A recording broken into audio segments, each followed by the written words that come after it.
Assalamualaikum warahmatullahi wabarakatuh. Semoga kita semua diberikan keberkahan dalam hidup. Amin ya rabbal alamin. Abu Nawas menolak menjadi menteri karena takut kehilangan hati. Di tengah hiruk pikuk pasar Baghdad yang selalu ramai, desas-desus tentang titah Khalifah Harun ar-Rasyid mulai menyebar bak api di padang ilalang kering. Para pedagang kurma sibuk membicarakan kabar angin itu, sementara para penenun karpet sesekali menghentikan pekerjaannya untuk berbisik-bisik. Konon Baginda sedang mencari seorang penasehat baru yang bijaksana dan cerdik. Namun Abu Nawas, si penyair sekaligus penggoda akal, mulai disebut-sebut di antara kerumunan. Abu Nawas sendiri yang sedang asik menawar harga buah delima hanya tersenyum tipis mendengar bisikan-bisikan itu. Baginya hiruk pikuk pasar dan interaksi dengan rakyat jelata jauh lebih menarik daripada intrik-intrik istana. Namun ia tahu betul bahwa jika titah Baginda sudah turun, tak ada yang bisa menghindarinya. Ia hanya berharap nama dirinya tak benar-benar sampai ke telinga sang Khalifah. Tak butuh waktu lama, harapan Abu Nawas pun pupus. Beberapa hari kemudian, saat fajar baru saja menyingsing dan aroma roti baru masih memenuhi udara, sebuah rombongan pengawal istana dengan pakaian kebesarannya tiba di hadapan gubuk sederhana Abu Nawas. Pemimpin rombongan, seorang wazir yang berwibawa, turun dari kudanya dengan suara lantang menyampaikan titah Baginda. Abu Nawas, Baginda Khalifah Harun ar-Rasyid memanggilmu ke istana. Beliau ingin engkau menjadi menteri agung, mendampinginya dalam segala urusan negara. Suaranya menggelegar di pagi yang hening. Abu Nawas yang baru saja selesai menyeruput kopinya menatap utusan itu dengan tatapan datar, seolah undangan itu adalah ajakan untuk memancing ikan di sungai, bukan tawaran jabatan tinggi. Wazir itu menunggu dengan sabar, mengira Abu Nawas akan melompat kegirangan dan segera bersiap. Namun Abu Nawas hanya terdiam. Pandangannya menerawang jauh ke hamparan kebun zaitun di belakang gubuknya. Ia memikirkan segala konsekuensi menjadi seorang menteri. Hidup terikat aturan, setiap kata dan gerak-geriknya diawasi, dan kebebasan yang selama ini ia junjung tinggi akan hilang tak tersisa. Terima kasih atas kehormatan ini Tuan Wazir, ujar Abu Nawas, akhirnya suaranya tenang. Namun saya rasa ada kesalahpahaman. Hamba hanyalah seorang penyair miskin yang lebih senang berpuisi di bawah rembulan daripada berdebat di ruang sidang istana. Wazir itu mengerutkan kening, tak menyangka penolakan sehalus itu keluar dari mulut seorang yang diminta menjadi tangan kanan Khalifah. Kembali ke istana, Wazir melaporkan penolakan Abu Nawas kepada Khalifah.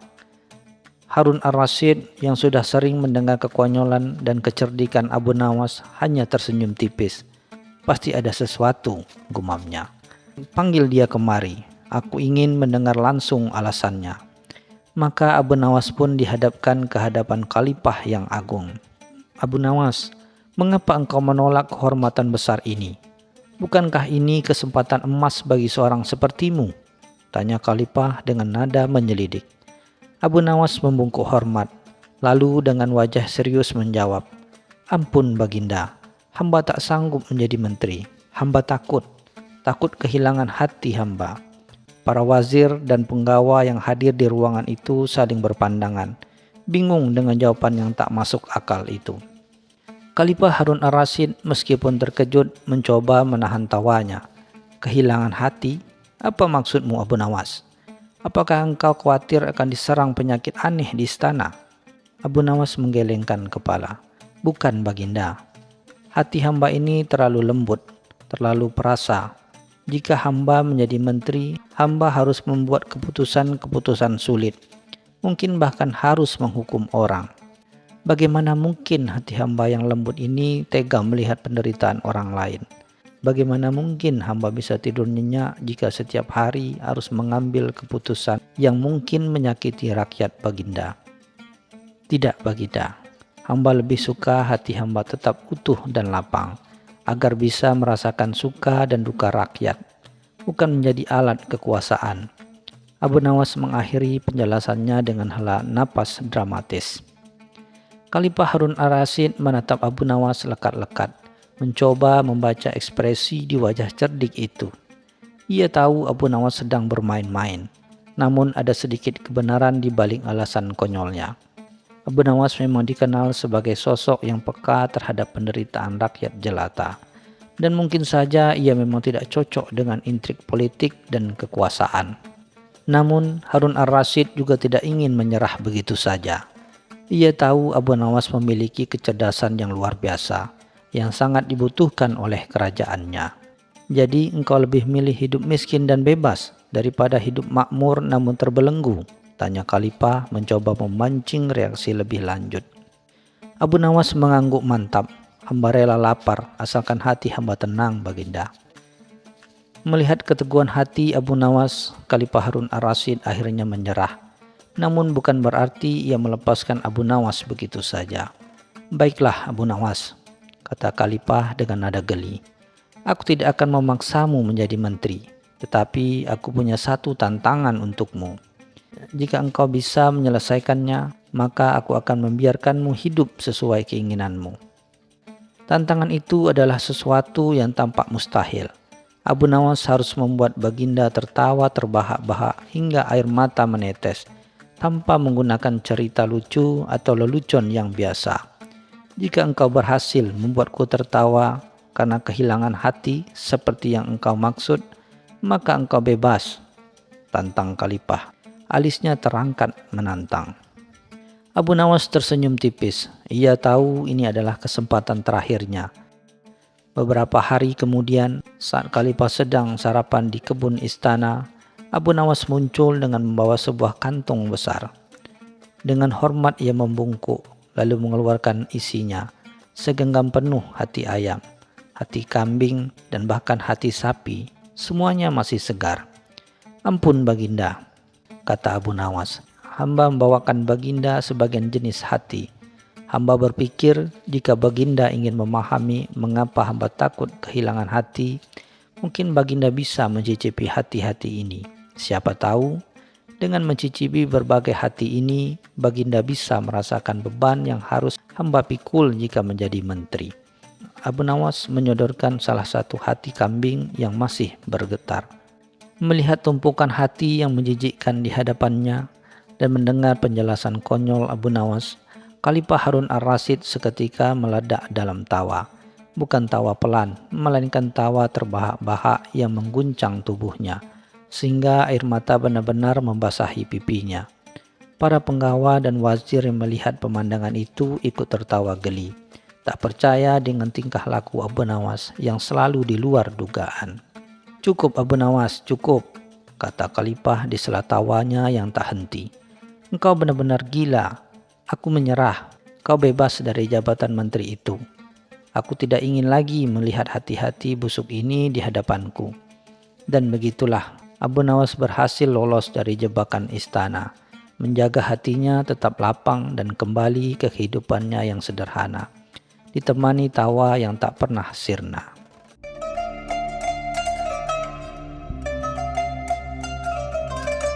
Cerita selanjutnya.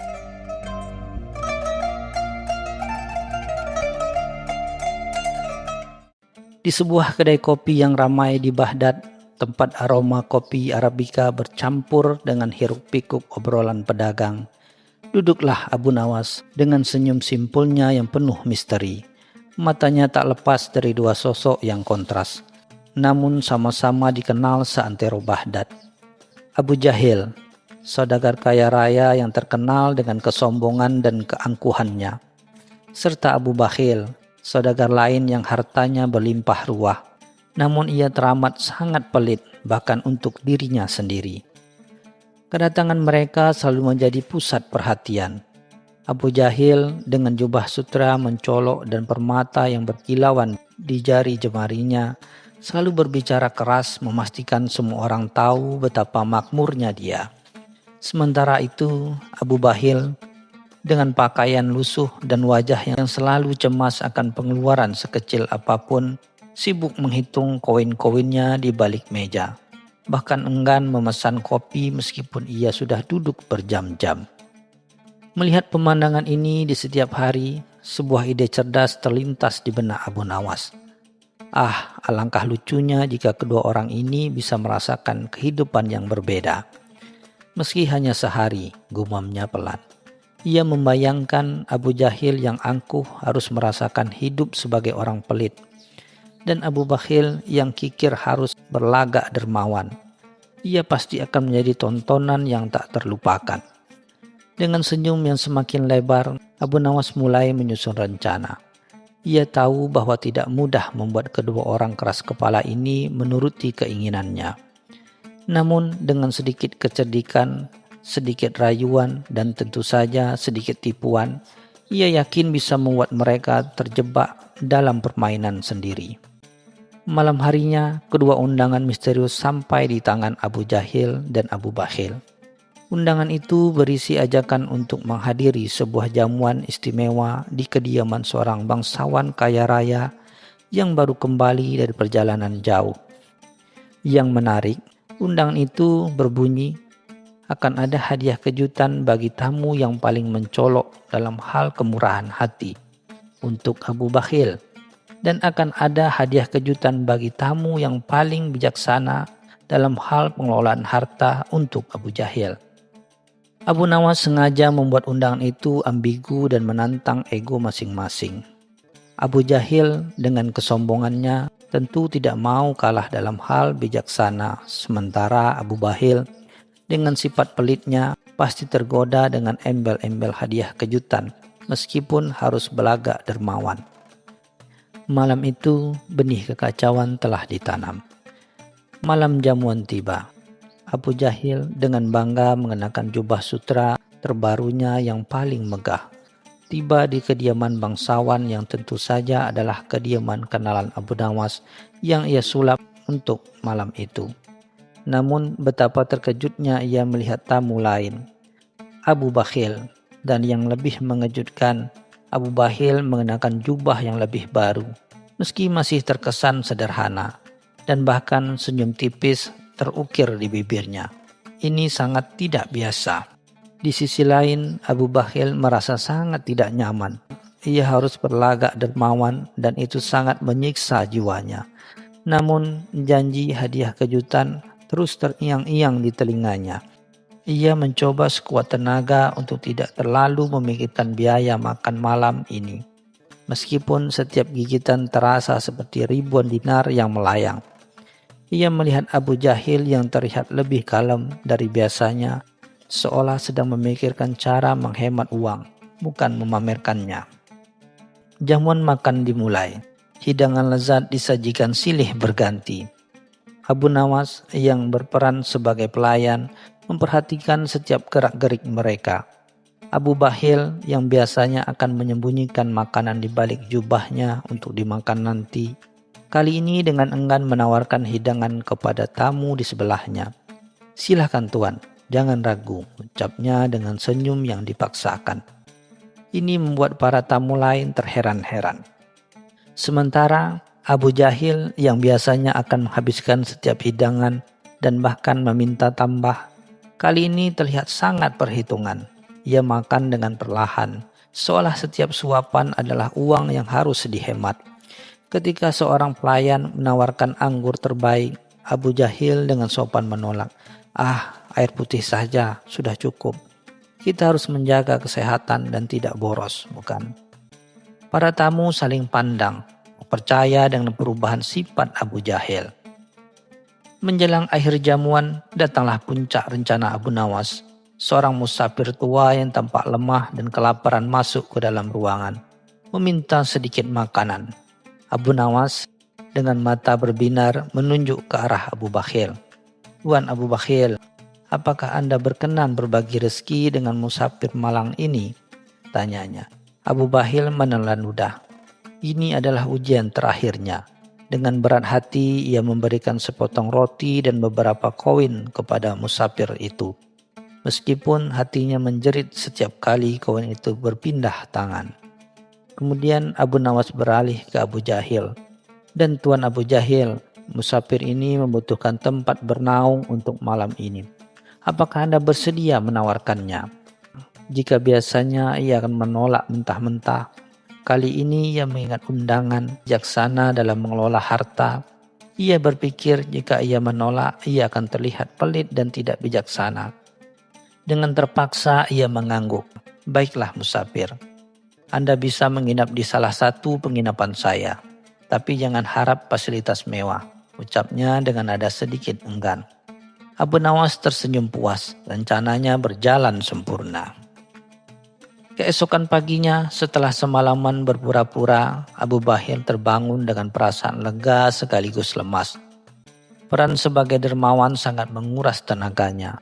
Ia segera kembali ke rutinitasnya menghitung koin dan mengencangkan ikat pinggang. Namun ia tidak bisa memungkiri bahwa ada sedikit rasa puas melihat senyum tulus dari musafir yang ia tolong semalam. Meskipun rasa sesal atas pengeluarannya tetap ada.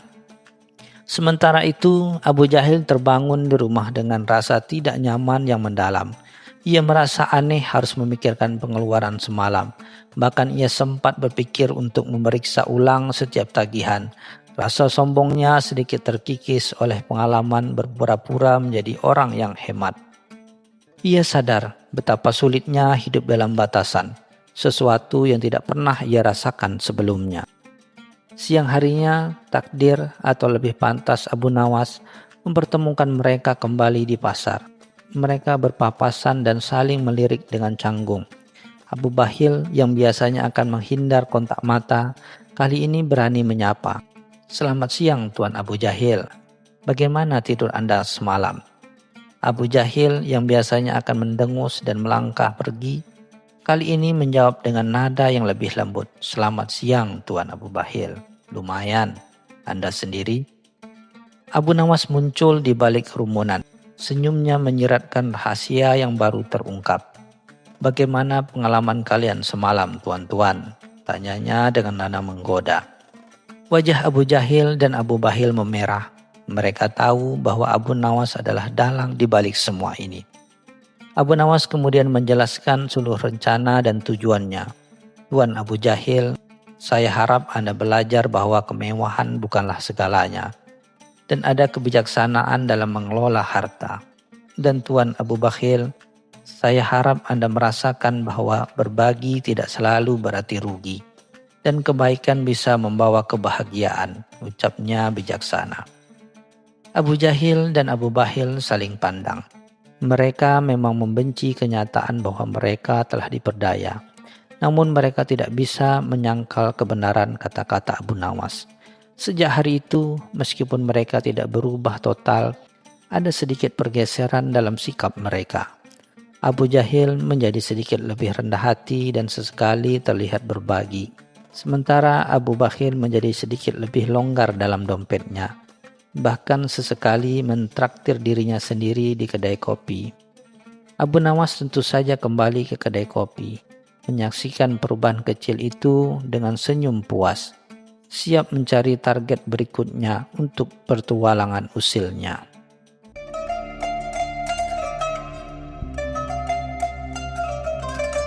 Cerita selanjutnya.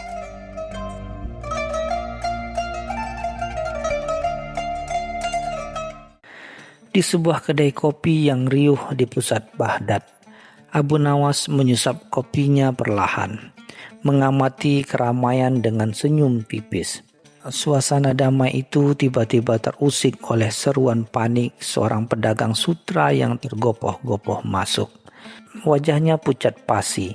Ia mengabarkan bahwa seluruh persediaan sutra impornya, barang dagangan yang amat berharga, lenyap begitu saja dari gudang. Berita itu menyebar cepat bagai api, menciptakan gelombang kegelisahan di antara para pedagang. Kehilangan sebesar itu tak hanya merugikan satu orang, tetapi juga berpotensi mengguncang stabilitas pasar. Beberapa pedagang lain mulai berbisik-bisik tentang kemungkinan adanya sindikat pencurian baru yang sangat terorganisir, membuat cemas semua orang yang menggantungkan hidupnya pada roda perdagangan. Kabar pencurian sutra itu akhirnya sampai ke telinga Sultan Harun ar-Rasyid yang sedang duduk termenung di singgasananya. Kekayaannya dan kemakmuran Baghdad adalah kebanggaannya, dan insiden seperti ini adalah noda besar. Ia memanggil para penasehatnya, meminta solusi, namun semua saran yang diberikan terdengar biasa saja, tak mampu menenangkan kegundahannya. Sultan tahu bahwa reputasi pemerintahannya dipertaruhkan. Jika ia tidak bisa menjamin keamanan pedagang, maka kepercayaan rakyat akan luntur. Dengan berat hati ia mengumumkan sayembara besar. Siapapun yang berhasil menemukan pencuri sutra dan mengembalikan barang curian akan diberi hadiah berlimpah. Bahkan mungkin posisi istimewa di istana. Abu Nawas mendengar pengumuman Sultan dengan seksama, tak menunjukkan reaksi berlebihan seperti orang lain yang langsung bersemangat mengejar hadiah. Ia justru menarik diri ke sudut kedai, matanya menerawang, jemarinya mengetuk-ngetuk meja seolah sedang menimbang sesuatu. Pikiran cerdasnya mulai bekerja, merangkai benang-benang petunjuk dari desas-desus yang ia dengar. Ia tahu bahwa kekuatan fisik atau harta benda akan membawanya jauh dalam kasus ini. Yang ia miliki hanyalah akal dan doa. Dengan keyakinan itu, ia memutuskan untuk ikut serta dalam sayembara. Namun dengan cara sendiri, bukan dengan mencari-cari jejak seperti detektif biasa, melainkan dengan memancing sang pencuri agar menunjukkan dirinya. Keesokan harinya, Baghdad dihebohkan oleh kabar baru. Abu Nawas yang terkenal dengan segala keanehannya mengajukan permohonan aneh kepada Sultan. Ia meminta agar dirinya dipenjara di sel isolasi yang paling ketat, tanpa interaksi dengan dunia luar, dan hanya diberi pena, kertas, serta beberapa buah zaitun sebagai bekal. Permintaan itu membuat para pengawal dan penasehat istana tercengang, menganggapnya gila atau sedang mencari perhatian. Namun, Sultan yang sudah akrab dengan tingkah laku Abu Nawas merasakan ada sesuatu di balik permintaan aneh ini. Ia tahu Abu Nawas tak pernah bertindak tanpa tujuan yang kuat. Meskipun ragu, Sultan akhirnya menyetujui. Berharap ini adalah salah satu dari trik jenius Abu Nawas yang seringkali berakhir dengan penyelesaian masalah yang tak terduga. Di dalam sel yang sunyi, Abu Nawas tidak melamun atau menyesal nasibnya. Dengan pena dan kertas di tangannya, ia mulai menuliskan ayat-ayat suci Al-Quran dan doa-doa penuh kekuatan. Diselipi dengan beberapa kalimat yang tampak seperti teka-teki. Ia menulis tanpa henti, menemukan lembaran-lembaran kertas dengan tulisan-tulisan indah dan misterius. Setelah berjam-jam menulis, ia meminta seorang pengawal untuk membawa gulungan-gulungan kertas itu ke pasar sutra dan meminta para pedagang untuk membacanya keras-keras di hadapan publik.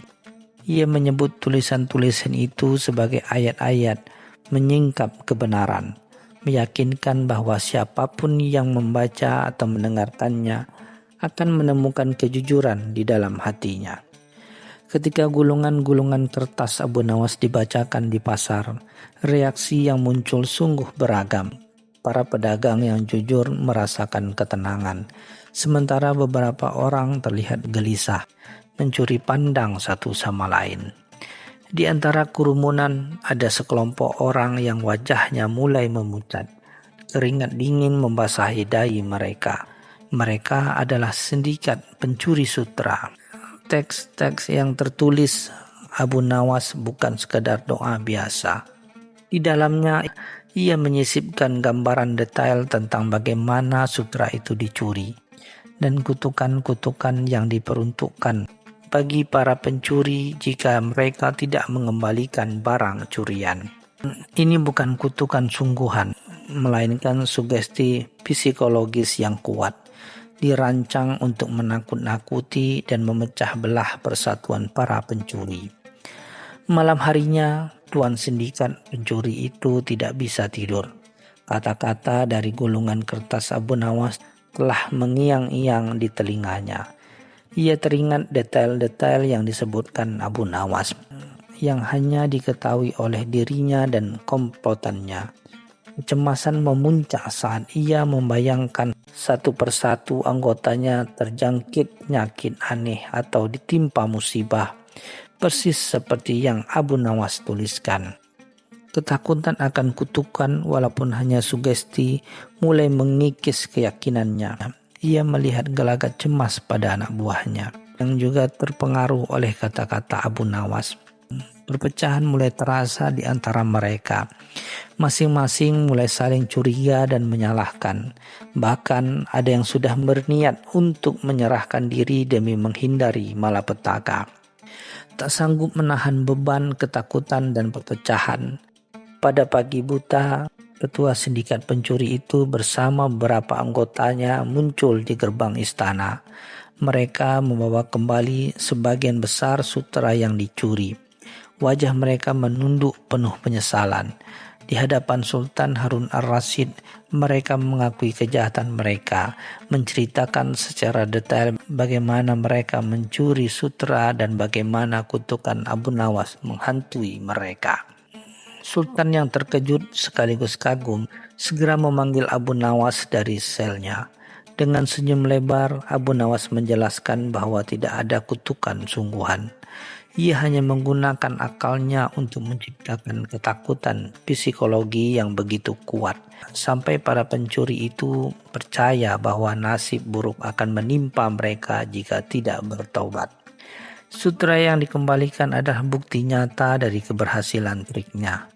Kisah Abu Nawas yang hanya bermodalkan akal dan doa untuk mengungkap keajaiban ini menyebar ke seluruh Baghdad, bahkan hingga ke kota-kota lain.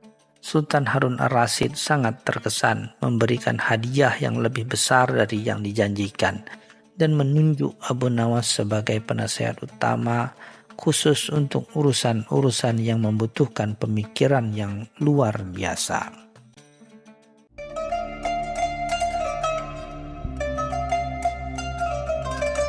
Cerita selanjutnya.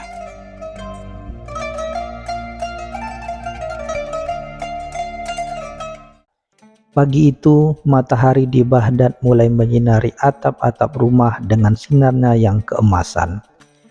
Di sebuah warung kopi sederhana, Abu Nawas duduk santai, menyesap kopinya sambil mendengarkan celotehan para pedagang.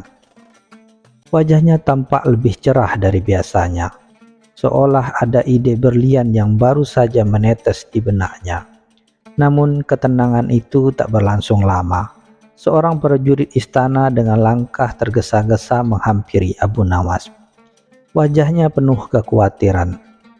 Ia menyampaikan titah mendadak dari Raja Harun ar-Rasyid yang meminta kehadiran Abu Nawas segera di istana. Abu Nawas tanpa banyak bertanya, hanya tersenyum tipis dan bergegas mengikuti prajurit tersebut. Setibanya di istana, Abu Nawas disambut oleh Raja Harun ar-Rasyid yang tampak gusar. "Abu Nawas," ujar raja dengan nada berat, "negeriku sedang dilanda musibah aneh. Setiap malam permata-permata dari mahkota pusakaku mendadak hilang tanpa jejak. Para pengawal sudah memerintahkan untuk berjaga ketat, namun pencurian itu terus berlanjut. Bisakah kamu memecahkan misteri ini?" Abu Nawas mengamati raja dengan seksama. Ia tahu betul bahwa ini bukan sekadar kasus pencurian biasa. Pasti ada sesuatu yang lebih dalam di balik hilangnya permata-permata itu. Dengan tenang, Abu Nawas menjawab, "Ampun Baginda Raja, izinkan hamba memikirkan hal ini sejenak. Namun sebelum itu, hamba membutuhkan waktu semalam untuk mengamati keadaan di istana ini tanpa gangguan." Raja Harun ar-Rasyid menyetujui permintaan Abu Nawas, meskipun ia sedikit ragu dengan cara penyelesaian masalah yang tidak biasa ini. Abu Nawas kemudian meminta izin untuk menempati sebuah ruangan kecil di dekat pembendaharaan istana, dan hanya meminta satu hal aneh, sebuah obor dan secangkir kopi. Para pengawal istana saling berpandangan, bingung dengan permintaan Abu Nawas yang tak masuk akal ini. Sepanjang malam, Abu Nawas terlihat duduk termenung di dalam ruangan gelap tersebut. Tidak ada yang tahu apa yang ia lakukan. Namun keesokan paginya, dengan senyum kemenangan ia menghadap raja dan berkata, "Baginda Raja, hamba telah menemukan pelakunya. Namun untuk mengungkapnya, Baginda harus bersedia melakukan satu hal yang sangat sederhana." "Apa yang harus kulakukan, Abu Nawas?" tanyanya. Abu Nawas kemudian meminta raja untuk mengeluarkan perintah kepada seluruh pelayan istana agar tidak ada seorang pun yang menyentuh, bahkan sekadar melirik pintu pebendaharaan selama 3 hari 3 malam. Raja mengerutkan kening, bingung dengan perintah aneh ini, namun tetap menyetujui demi mencari tahu dalang dibalik hilangnya permata-permata itu. Para pelayan istana pun mengetahui perintah raja, meskipun mereka saling berbisik dan bertanya-tanya. Mereka menduga Abu Nawas sedang menjalankan sihir atau ritual aneh untuk mengusir roh-roh jahat yang mungkin mencuri permata. Suasana di sekitar pemendaharaan menjadi tegang, diselimuti aura misteri yang diciptakan oleh perintah Abu Nawas. Pada malam kedua, Abu Nawas diam-diam mengawasi setiap sudut istana, terutama area di sekitar pemendaharaan. Ia tidak memasang perangkap fisik yang rumit, melainkan mengandalkan pengamatannya yang tajam. Ia memperhatikan bahwa salah seorang pelayan wanita yang bertugas membersihkan area dekat pemendaharaan setiap pagi selalu tampak tergesa-gesa dan menghindari tatapan mata para penjaga setelah menyelesaikan pekerjaannya. Ada aura kecemasan yang terpancar darinya, sesuatu yang tidak bisa dibandingkan dengan pelayanan lain. Abu Nawas juga menyadari bahwa setiap kali ia memeriksa area di luar pebendaharaan pada pagi hari, ia menemukan jejak debu halus yang sedikit berbeda di dekat jendela kecil yang menghadap ke taman belakang istana. Jendela itu seharusnya selalu tertutup rapat. Kecurigaannya semakin menguat. Ia kemudian meminta salah seorang pengawal kepercayaan raja untuk diam-diam menaburkan serbuk sari bunga berwarna cerah di ambang jendela perbendaharaan pada malam ketiga, tanpa sepengetahuan pelayan lainnya. Keesokan paginya, seperti biasa, pelayan wanita itu datang untuk membersihkan area tersebut. Abu Nawas dan beberapa pengawal yang telah diberitahu raja diam-diam mengawasinya dari kejauhan. Setelah pelayan itu menyelesaikan pekerjaan dan bergegas pergi, Abu Nawas segera memeriksa ambang jendela yang menemukan jejak serbuk sari berwarna cerah yang mengarah ke taman belakang. Ia kemudian mengikuti jejak samar itu dan menemukan setumpuk kecil permata yang disembunyikan di balik semak-semak samar yang rimbun.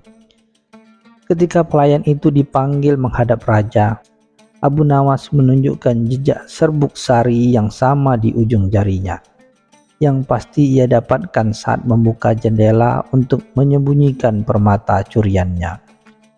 Terpojok dengan bukti yang tak terbantahkan, pelayan wanita itu akhirnya mengaku. Ia telah memanfaatkan kelalaian para penjaga yang lebih fokus pada pintu utama pebendaharaan dan secara diam-diam membuka jendela kecil di malam hari untuk mengambil permata, lalu menyembunyikannya di taman sebelum membawanya keluar istana secara bertahap. Raja Harun ar-Rasyid kembali dibuat kagum oleh ketelitian dan kemampuan observasi Abu Nawas yang berhasil mengungkap kejahatan hanya dengan mengandalkan akal dan pengamatan yang cermat. Setelah mengetahui seluruh kebenarannya, Raja Harun ar-Rasyid tidak dapat menyembunyikan kekagumannya terhadap Abu Nawas. Ia berdiri dan menepuk bahu Abu Nawas dengan bangga. "Abu Nawas," kata raja, "kau memang tiada duanya. Dengan akalmu yang cerdik, kau berhasil mengungkap kejahatan yang tak terpecahkan oleh para pengawalku. Katakan apa yang kau inginkan sebagai hadiah atas jasamu ini." Para menteri dan pembesar istana yang menyaksikan kejadian itu saling berpandangan. menduga Abu Nawas akan meminta emas, perak, atau jabatan tinggi. Namun Abu Nawas hanya tersenyum simpul. Tatapan matanya menunjukkan bahwa ia telah memikirkan ini jauh sebelumnya. Ia tahu betul nilai dari kebijaksanaan, dan ia tidak akan menukarnya dengan harta benda yang fana. "Ampun Baginda," jawab Abu Nawas dengan rendah hati. "Hamba tidak meminta emas, permata, atau jabatan. Hamba hanya meminta Baginda untuk menuliskan sebuah dekret resmi yang menyatakan bahwa setiap kata yang keluar dari mulut hamba di hadapan Baginda dan seluruh rakyat Baghdad akan bernilai 1000 dinar. Dan setiap kali hamba berbicara, Baginda harus segera membayarnya." Seluruh istana hening. Para pembesar saling berbisik tidak percaya dengan permintaan aneh Abu Nawas. Mereka menganggapnya gila, minta bayaran untuk setiap kata yang diucapkan. Raja Harun al-Rasyid sendiri terkejut, namun setelah beberapa saat ia tertawa terbahak-bahak. Ia menyadari bahwa permintaan Abu Nawas adalah sebuah lelucon cerdas yang justru menegaskan betapa berharganya setiap nasihat dan pemikiran yang keluar dari mulut Abu Nawas. Raja Harun al-Rasyid menepati janjinya. Sebuah dekret resmi dikeluarkan, dan kabar tentang kata-kata emas Abu Nawas menyebar ke seluruh Baghdad. Sejak saat itu, setiap kali Abu Nawas berbicara di hadapan raja, raja akan segera memerintahkan bendahara untuk membayar 1000 dinar. Ia membuat para menteri berpikir 2 kali sebelum meminta pendapat Abu Nawas, atau bahkan hanya sekedar berbincang santai dengannya, karena setiap kata yang diucapkannya berarti pengeluaran besar bagi kerajaan. Abu Nawas tidak pernah menyombongkan diri dengan kekayaan barunya. Ia tetap hidup sederhana, menggunakan uangnya untuk membantu orang-orang miskin dan menuntut ilmu. Ia membuktikan bahwa kecerdasan dan kebijaksanaan adalah harta yang tak ternilai harganya, bahkan lebih mahal dari permata terindah sekalipun, dan bahwa kata-kata seorang yang bijak meskipun tidak berwujud mampu mengubah dunia dan dihargai jauh lebih tinggi daripada tumpukan emas.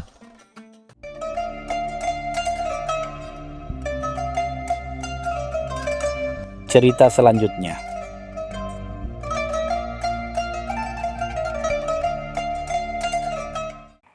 Suatu malam yang pekat di Baghdad, ketika rembulan bersinar sabit di tengah sungai Tigris, Abu Nawas terlelap dalam tidurnya yang pulas. Ia bermimpi aneh, sungguh aneh. Dalam mimpinya, sebuah makhluk bercahaya datang menghampirinya, menyerupai malaikat dengan sayap keperakan, memancarkan aroma bunga melati yang semerbak. Malaikat itu dengan suara merdu bak seruling bambu berbisik, "Wahai Abu Nawas, engkau adalah hamba yang terpilih. Pintu surga terbuka lebar bagimu. Engkau diundang untuk merasakan kenikmatan abadi, bebas dari segala derita dunia." Abu Nawas yang biasanya cerdik merasa ada sesuatu yang ganjil. Ia tahu betul siapa dirinya, seorang tukang olok-olok, pembuat onar, dan seringkali melanggar janji. Surga baginya itu terlalu mulia. Keesokan paginya Abu Nawas terbangun dengan dahi berkerut. Mimpi itu terus menghantuinya. Ia mendatangi seorang kawan lamanya, seorang tabib yang juga dikenal sebagai ahli tafsir mimpi, namun lebih sering menjadi pendengar keluh kesah Abu Nawas. Tanpa ragu ia menceritakan mimpi anehnya itu dengan detail. Tabib itu mengangguk-angguk, sesekali tersenyum tipis. "Mungkin ini adalah pertanda baik, wahai Abu Nawas, bahwa kebaikanmu selama ini telah diakui di langit." Abu Nawas mendengus. "Kebaikan apa, wahai tabib? Apakah menipu pedagang atau mengerjai khalifah? Itu disebut kebaikan. Jika surga semudah itu didapat, maka semua orang akan berlomba-lomba berbuat jahat agar diundang ke sana." Kabar mimpi Abu Nawas sampai ke telinga Khalifah Harun al-Rasyid yang bijaksana namun juga gemar bercanda. Khalifah merasa penasaran dan memanggil Abu Nawas ke istana. Dengan wajah serius Khalifah berkata, "Wahai Abu Nawas, aku dengar mimpimu tentang surga. Ini adalah kabar baik, namun aku ingin memberimu sebuah tugas sebelum engkau pergi ke sana." Abu Nawas menatap Khalifah dengan curiga. "Tugas apa, wahai Paduka yang mulia? Apakah Paduka khawatir saya akan mengambil semua bidadari di surga sehingga tidak ada yang tersisa untuk Paduka?" Khalifah tertawa geli.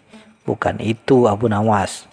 Aku ingin engkau membuat daftar semua orang yang menurutmu pantas masuk ke surga di Baghdad ini. Jika daftarmu itu tepat, maka engkau akan kuberi hadiah emas sekarung dan kebebasan untuk memilih tempat tinggal di surga." Abu Nawas pulang ke gubuknya dengan pikiran berkecamuk. Membuat daftar orang baik itu sama saja dengan mencari jarum di tumpukan jerami. Ia mengenal semua penduduk Baghdad, dari yang paling soleh hingga paling bejat. Bagaimana mungkin bisa menilai siapa yang pantas dan siapa yang tidak? Beberapa hari berlalu, Abu Nawas masih berkutat dengan daftarnya. Ia menulis nama seorang ulama terkemuka. Ia mencoretnya, menulis nama seorang pedagang dermawan, lalu menghapusnya. Semakin ia berpikir, semakin ia menyadari betapa sulitnya menilai kebaikan seseorang hanya dari penampilan atau reputasi. Untuk mencari inspirasi, Abu Nawas memutuskan untuk pergi ke pasar. Ia berjalan di antara keramaian, mengamati setiap gerak-gerik penduduk Baghdad. Di suatu sudut, ia melihat seorang pedagang kurma yang memberikan sedekah kepada pengemis dengan wajah ikhlas. Ini bisa jadi calon penghuni surga, gumamnya. Namun tak jauh dari situ ia melihat seorang juru timbang yang diam.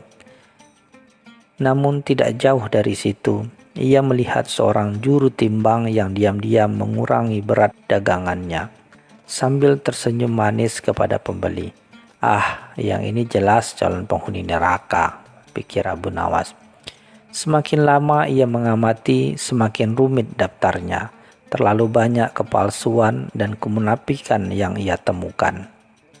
Saat Abu Nawas sedang termenung di dekat kedai kopi, seorang kakek tua yang cacat kakinya datang menghampirinya. Kakek itu bukan pengemis, melainkan seorang pencerita ulung yang sering menghibur orang-orang di pasar dengan kisah-kisah hikmah. "Wahai Abu Nawas, mengapa engkau terlihat murung? Apakah engkau sedang merencanakan sesuatu yang lucu lagi?" tanya kakek itu. Abu Nawas menceritakan tentang tugas dari Khalifah. Kakek tua itu tersenyum bijak. "Wahai Abu Nawas, janganlah kau menghakimi siapapun. Setiap manusia memiliki kebaikan dan keburukan. Hanya Tuhan yang tahu isi hati mereka. Jika kau ingin masuk surga, cukuplah dengan berbuat baik sesuai kemampuanmu, tanpa mengharapkan balasan, apalagi menilai orang lain." Kata-kata kakek itu menusuk hati Abu Nawas. Akhirnya tiba hari di mana Abu Nawas harus menyerahkan daftarnya kepada Khalifah. Dengan langkah mantap ia menghadap Khalifah di singgasananya. Khalifah tersenyum menanti daftar panjang berisi nama-nama orang baik. Namun yang diserahkan Abu Nawas hanyalah selembar perkamen kosong. Khalifah terkejut. "Apa ini Abu Nawas? Di mana daftarmu? Apakah kau tidak menemukan seorang pun yang pantas masuk surga di Baghdad ini?" Abu Nawas membungkuk hormat. "Ampun tuanku, justru karena saya tidak mau menghakimi siapapun. Bagaimana mungkin saya bisa menemukan siapa yang pantas masuk surga, sementara saya sendiri belum tentu pantas?" Abu Nawas melanjutkan, "Jika saya menulis nama orang-orang yang saya anggap baik, bagaimana jika ternyata di hadapan Tuhan mereka tidak demikian? Dan jika saya tidak menulis nama mereka, bagaimana jika mereka sebenarnya lebih baik dari yang saya kira? Biarlah Tuhan saja yang memilih siapa yang masuk surga, tuanku. Hamba tidak ingin ikut campur." Khalifah terdiam sejenak. Lalu ia tertawa terbahak-bahak. "Hahaha, Abu Nawas, kau memang cerdik. kau telah memberiku pelajaran berharga bahwa menilai kebaikan seseorang adalah hak prerogatif Tuhan semesta. Khalifah sangat kagum dengan kebijaksanaan Abu Nawas yang tak terduga. Khalifah kemudian bertanya lagi, "Jadi, wahai Abu Nawas, apakah ini berarti kau tidak ingin masuk surga?" Abu Nawas tersenyum, "Ampun tuanku, bukan tidak ingin, tapi saya punya alasan lain." Khalifah penasaran, "Apa itu?" Abu Nawas menjawab dengan nada jenaka, "Jika saya masuk surga, tuanku, siapa yang akan menghibur Paduka di dunia ini? Siapa yang akan membuat Paduka tertawa dengan ulah-ulah konyol saya? Lagi pula, saya khawatir jika saya masuk surga, di sana akan banyak orang yang baik dan saleh. Saya akan merasa kesepian dan tidak ada teman untuk bercanda." Khalifah kembali tertawa terpingkal-pingkal. "Dasar Abu Nawas, ada-ada saja alasanmu." Khalifah pun memberikan hadiah emas sekarung kepada Abu Nawas atas kejujuran dan kecerdasannya. Abu Nawas menerima hadiah itu dengan senang hati. Sejak hari itu, Abu Nawas tidak lagi memikirkan surga. Baginya, kebahagiaan sejati adalah ketika ia bisa membuat orang lain tertawa, memberikan hiburan di tengah kerasnya hidup di Baghdad, dan menjalani hidup dengan caranya sendiri, tanpa terbebani oleh standar moral yang dibuat-buat. Ia percaya jika Tuhan memang menghendakinya masuk surga, itu akan terjadi tanpa harus memaksakan diri atau menghakimi orang lain. Dan ia, Abu Nawas, si jenaka dari Baghdad, akan selalu memilih untuk menjalani hidup dengan penuh tawa di dunia.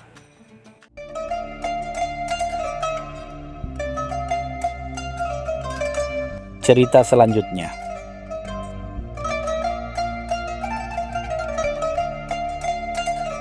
Pagi itu, matahari Baghdad menyapa dengan kehangatan yang akrab, memantulkan sinarnya pada kubah-kubah masjid dan dinding-dinding pasar yang ramai.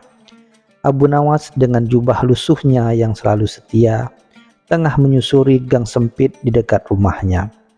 Sesekali bersenandung pelan sambil menghirup aroma rempah dan kopi yang menyeruak dari kedai-kedai.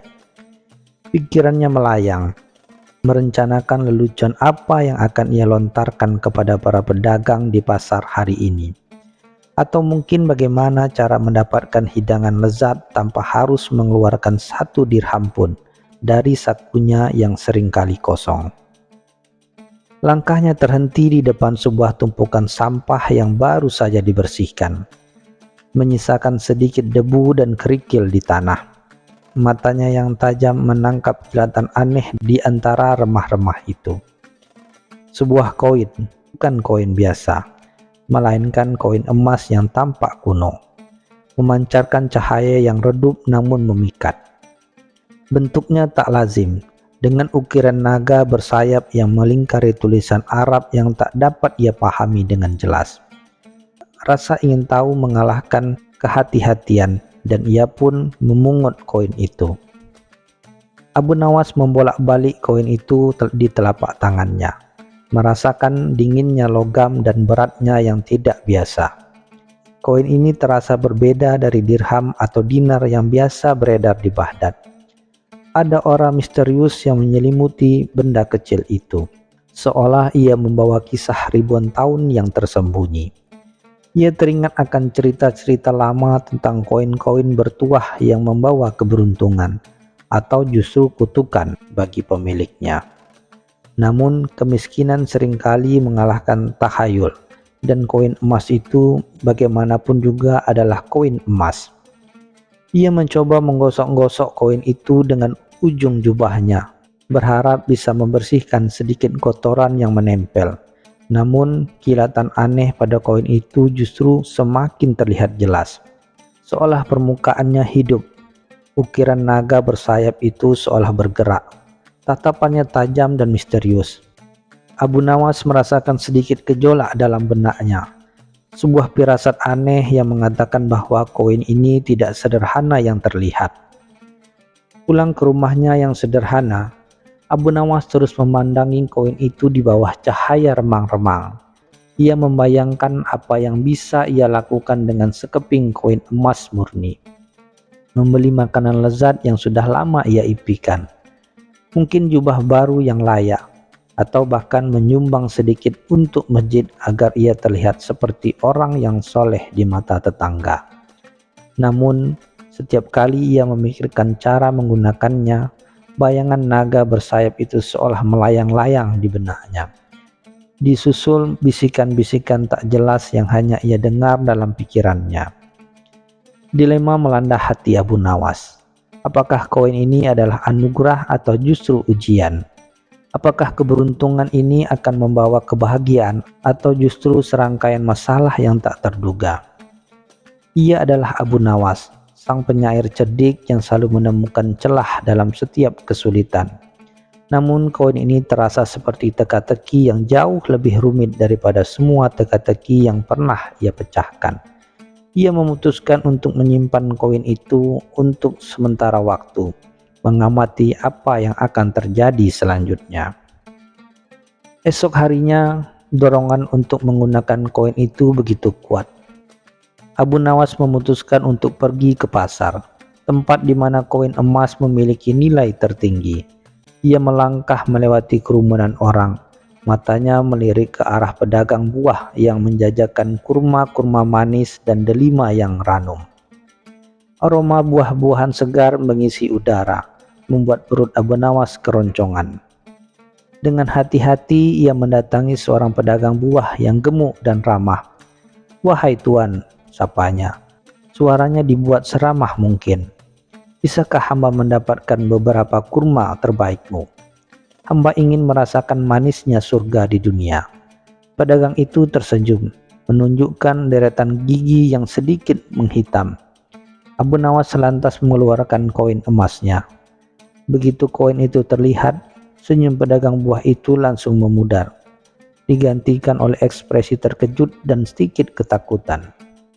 Pedagang buah itu mengamati koin itu dengan cermat, membolak-balik dengan jari-jari gemuknya. "Koin apa ini tuan?" tanyanya. Suaranya sedikit bergetar. "Aku belum pernah melihat yang seperti ini. Ada ukiran naga di sini dan tulisan yang aneh." Beberapa pedagang di sekitarnya mulai mendekat, tertarik oleh suara pedagang buah yang meninggi dan koin emas yang tak lazim itu. Abu Nawas mencoba untuk tetap tenang, menjelaskan bahwa ia menemukan di jalan. Namun semakin ia mencoba menjelaskan, semakin curiga tatapan para pedagang. Seorang pembuat roti yang berotot dan bertato, yang terkenal karena kejujuran dan ketajamannya, mendekat dan meraih koin dari tangan pedagang buah. "Ini bukan koin biasa," gumamnya. Matanya menyipit. Koin ini terasa dingin, seolah membeku di zaman purba. Kerumunan semakin bertambah. Desas-desus mulai menyebar seperti api di antara alang-alang kering. "Koin terkutuk," teriak seorang wanita tua yang duduk di pojokan, menjual ramuan herbal. "Koin itu membawa kesialan. Aku pernah mendengar cerita tentang koin-koin kuno yang membawa bencana bagi pemiliknya." Abu Nawas berusaha membantah, tetapi suaranya tenggelam di antara keramaian dan ketakutan yang mulai menjalar. Para pedagang yang awalnya hanya penasaran, kini mulai menjaga jarak. Tidak ada yang mau menerima koin itu sebagai pembayaran. Mereka khawatir koin itu akan membawa kutukan ke toko mereka, atau lebih buruk lagi, menarik perhatian pihak berwenang karena keanehannya. Abu Nawas yang tadinya bersemangat untuk membelanjakan koinnya, ini terasa seperti orang asing yang dikucilkan di tengah keramaian pasar. Koin emas itu alih-alih memberi kemudahan, justru memberinya 1000 masalah di pasar. Kabar tentang koin terkutuk dan seorang pria aneh yang mencoba membelanjakannya di pasar segera sampai ke telinga Qadi, hakim kota yang terkenal ketat dan sedikit sombong. Qadi seringkali merasa terganggu dengan kelakuan Abu Nawas yang seringkali tidak terduga dan lelucon-leluconnya yang cerdik namun kadang melampaui batas. Jadi ketika ia mendengar tentang koin misterius ini, ia melihatnya sebagai kesempatan untuk akhirnya menertibkan Abu Nawas. Kadi memerintahkan Abu Nawas untuk menghadapnya. Dengan langkah enggan, Abu Nawas tiba di balai pengadilan, di mana Kadi sudah duduk dengan wajah masam, dikelilingi oleh beberapa pengawalnya yang berwajah keras. "Jadi, kamu memiliki koin yang tak lazim, Abu Nawas?" tanya Kadi. Suaranya dingin dan menusuk. "Dan kau mencoba membelanjakannya, menimbulkan kegaduhan di pasar? Apakah kau mencoba menyebarkan kekacauan di kota yang damai ini?" Abu Nawas mencoba menjelaskan asal-usul koin itu, bahwa ia menemukannya di jalan. Namun Kadi tampaknya tidak tertarik dengan penjelasan tersebut. Ia mengambil koin dari tangan Abu Nawas, memandangnya dengan seksama, dan menunjukkan sedikit kerutan di dahinya. "Ukiran ini naga bersayap," gumam Kadi, "dan tulisan ini aku belum pernah melihatnya. Ini bukan koin resmi Khalifah. Ini adalah bukti bahwa kau memiliki niat buruk, Abu Nawas," tuduh Kadi, suaranya meninggi. "Mungkin kau ingin menipu rakyat dengan koin palsu. Atau bahkan lebih buruk, koin yang membawa sihir gelap." Abu Nawas terkejut dengan tuduhan itu. Ia tahu Kadi memang tidak menyukainya, tapi ia tidak menyangka tuduhan akan berlarut sampai ke arah sihir dan penipuan. Kabar tentang koin misterius ini bahkan mencapai telinga Khalifah Harun ar-Rasyid, yang selalu tertarik pada hal-hal yang tidak biasa. Khalifah yang seringkali terhibur dengan kecerdikan Abu Nawas merasa penasaran dengan koin ini. Ia memanggil Abu Nawas dan Kadi ke istananya. "Jadi, kamu memiliki koin ajaib, Abu Nawas?" tanya Khalifah dengan nada geli, namun ada sedikit ketertarikan di matanya. Kadi segera menjelaskan tuduhannya, menekankan keanehan koin dan dampak negatifnya di pasar. Khalifah mengambil koin itu di tangan Kadi, memegangnya sebentar, dan kemudian menyerahkannya kembali kepada Abu Nawas. "Abu Nawas," kata Khalifah, suaranya kini serius, "aku akan memberimu tantangan. Jelaskan asal-usul koin ini dengan masuk akal, dan buktikan bahwa koin ini tidak membawa kutukan. Kau akan menghadapi hukuman yang berat, Abu Nawas." Abu Nawas kini benar-benar terperangkap. Dengan tantangan dari Khalifah yang menggantung di kepalanya, Abu Nawas tahu ia harus bergerak cepat. Ia tidak bisa hanya mengandalkan keberuntungan atau kecerdikannya yang biasa kali ini. Ia harus menemukan kebenaran di balik koin ini. Ia mengunjungi para cendekiawan dan ahli sejarah di Baghdad, menunjukkan koin itu kepada mereka, berharap ada yang mengenali ukiran atau tulisan kuno di permukaannya. Namun setiap cendekiawan yang ia temui menggelengkan kepala. Beberapa menganggap lelucon, yang lain takut untuk menyentuh koin yang mereka anggap membawa aura negatif. "Ini bukan dari kerajaan manapun yang kita kenal," kata seorang ahli sejarah tua. Matanya rabun karena terlalu banyak membaca naskah kuno, dan tulisan ini terlalu purba bahkan untukku. Mungkin ini dari peradaban yang hilang, atau bahkan dari dunia lain. Kata-kata ini hanya membuat Abu Nawas semakin putus asa. Di tengah keputusasaannya, Abu Nawas teringat seorang bijak tua yang tinggal di pinggir kota. Seorang pria yang terkenal karena pengetahuannya yang luar biasa tentang hal-hal yang tidak biasa dan legenda-legenda kuno. Pria itu yang dikenal sebagai Syekh Al-Hikmah, hidup menyendiri, dikelilingi oleh buku-buku dan gulungan naskah. Abu Nawas mendatanginya dengan sisa-sisa harapan. Syekh Hikmah menerima Abu Nawas dengan tenang. Ia mengamati koin itu dengan mata tuanya yang penuh kebijaksanaan. Tidak ada ketakutan atau kecurigaan di matanya, hanya rasa ingin tahu yang mendalam. "Koin ini, aku pernah mendengar desas-desusnya," kata Syekh. "Ini adalah koin dari sebuah kerajaan kuno yang hilang, yang konon berada di bawah tanah, tempat para makhluk mitologi berdiam. Ukiran naga ini adalah simbol kekuatan mereka, dan tulisan ini adalah bahasa kuno mereka. Koin ini tidak membawa kutukan," lanjut Syekh Al-Hikmah. Suaranya tenang namun penuh makna. Ia hanya bereaksi terhadap niat pemiliknya. Jika seorang menggunakannya dengan niat serakah atau jahat, ia akan menarik masalah. Namun jika seorang menggunakannya dengan niat baik untuk kemaslahatan bersama, ia akan membawa keberuntungan yang luar biasa. Abu Nawas mendengarkan dengan seksama. Sebuah ide mulai terbentuk di benaknya. Namun ada satu hal lagi, Syekh menambahkan, koin ini memiliki sifat unik. Ia hanya bisa diterima sebagai pembayaran untuk sesuatu yang benar-benar dibutuhkan, dan hanya akan menunjukkan nilai aslinya pada mereka yang melihat lebih dari sekadar emas. Jika ia digunakan untuk kemewahan atau kesombongan, ia akan menjadi koin biasa, bahkan bisa hilang nilainya. Abu Nawas mengangguk, sebuah senyum tipis mulai tersungging di bibirnya. Ia tahu apa yang harus ia lakukan. Dengan pengetahuan baru dari Syekh Al-Hikmah, Abu Nawas menyusun rencana.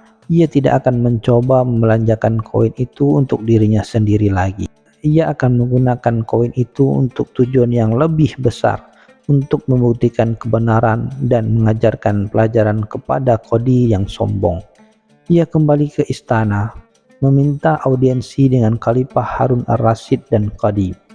Di hadapan Khalifah dan Qadi, Abu Nawas berdiri tegak. Koin emas tergenggam erat di tangannya. Wahai Khalifah yang mulia dan Tuan Qadi yang terhormat. Mulainya suara tenang dan penuh keyakinan. Koin ini bukanlah koin terkutuk, melainkan koin yang jujur. Ia hanya mengungkap sifat asli dari mereka yang berinteraksi dengannya. Qadi mengendus, tidak percaya. Saya akan membuktikannya, lanjut Abu Nawas. Saya akan mencoba membelanjakan koin ini untuk sesuatu yang benar-benar dibutuhkan oleh kota ini. Ia kemudian mengumumkan bahwa ia akan menggunakan koin itu untuk membeli persediaan makanan untuk kaum miskin di Baghdad yang sedang kelaparan karena panen buruk.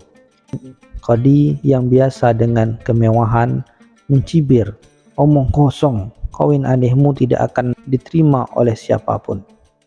Abu Nawas pergi ke pasar. Kali ini ditemani oleh beberapa pengawal Khalifah dan Qadi yang mengawasi dengan cermat. Ia mendatangi para pedagang dan dengan tulus menjelaskan bahwa ia ingin membeli makanan untuk kaum miskin. Ajaibnya, kali ini para pedagang tidak menunjukkan ketakutan. Mereka melihat koin itu dan entah mengapa mereka merasa dorongan yang kuat untuk menerimanya. Koin itu seolah memancarkan aura kebaikan, dan para pedagang dengan senang hati menukarkan dengan beras, gandum, dan kurma yang berlimpah.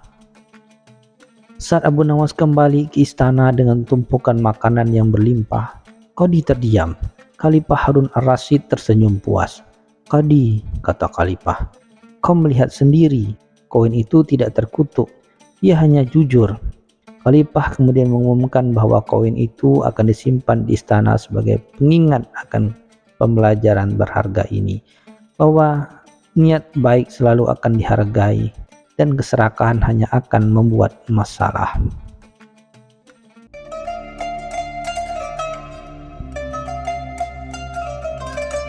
Cerita selanjutnya.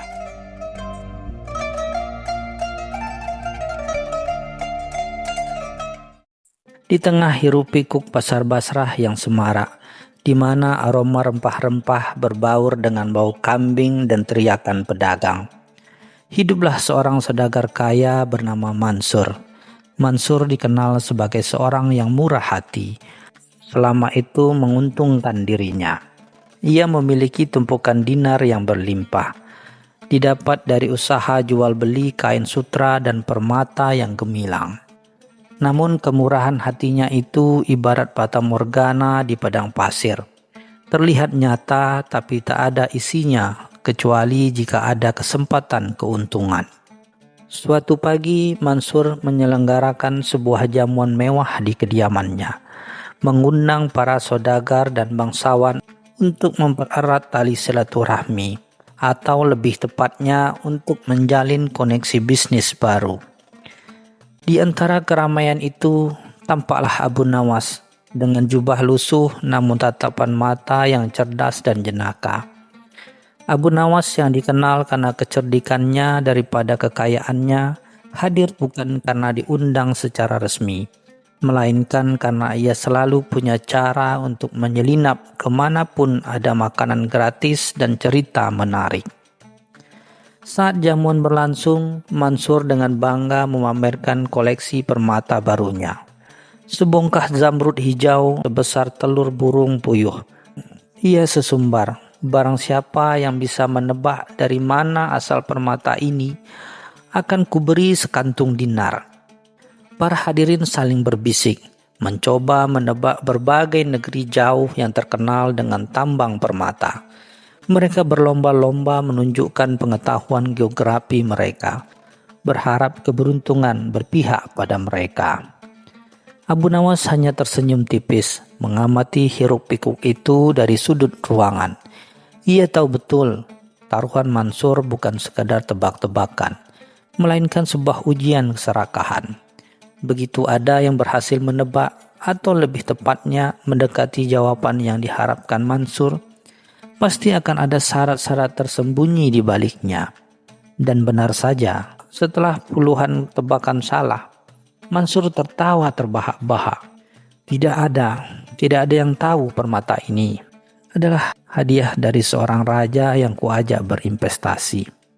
Kekecewaan melingkupi para hadirin, namun Abu Nawas justru mendekat.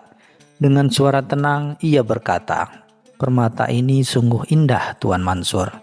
Tapi keindahannya akan lebih bersinar jika diiringi dengan kisah nyata, bukan hanya janji." Mansur mengerutkan kening, tidak mengerti maksud Abu Nawas. "Apa maksudmu, hai pengemis?" tanyanya dengan nada merendahkan. "Maksudku, Tuan Mansur," jawab Abu Nawas dengan senyum simpul, "orang akan berteman dengan Anda karena dinar Anda. Mereka akan bermusuhan dengan Anda karena hutang mereka kepada Anda. Tapi apakah ada yang berteman dengan Anda karena akal Anda?" Mansur terdiam. Kata-kata Abu Nawas menohok relung hati yang paling dalam, yang selama ini hanya diisi oleh suara gemercik koin.